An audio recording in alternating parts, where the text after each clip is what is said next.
On a abonné dans la nyonso ya Bijou d'Or TV ezala na YouTube ezala na Facebook.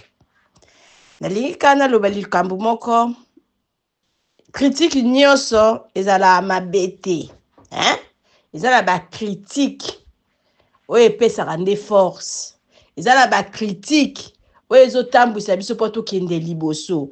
Alors critique nyonso to ezala mabete.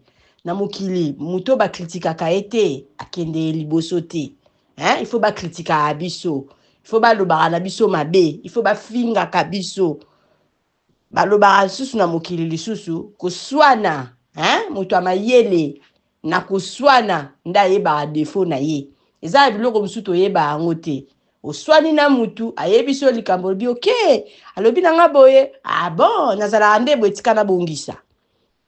Critique ezala mabete critique yango nde mutu esalaki fula biso nde balobela biso mabe esalaki fula biso mutu balobelaki mabete aza na mondio te abwaka libanga kala mbumu eteli alors critique nde mutu esosala biso tomata alors boya ko critiquer po tokola lisusu ngana sepela na ba critique na bino makasi boya ko critiquer nga pona kola grâce na bino yango nde maison de passage na biso lelo ezali wow.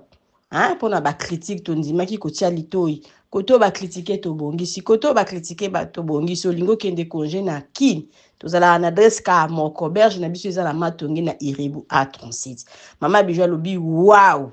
Hein?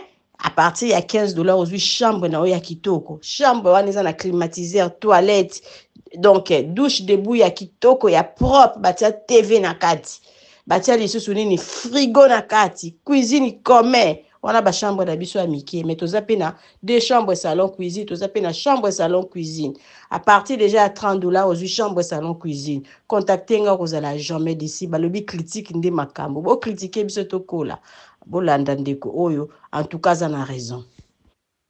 Un jour au vanda otala passé na yo oko remercier bato yo babanda ko critiquer yo alors ba critique monsieur ezala mabete ezala pona kosunga mutu ya évoluer akola na vie kolemba te telema bunda pona vie na yo landa venir na futur na yo bato musu bafingaka baloba mabe pona kombo na yo bapesa konde force na makasi posala makambo ya bien vérité likolo ya mesa un jour ovanda otala passé na yo oko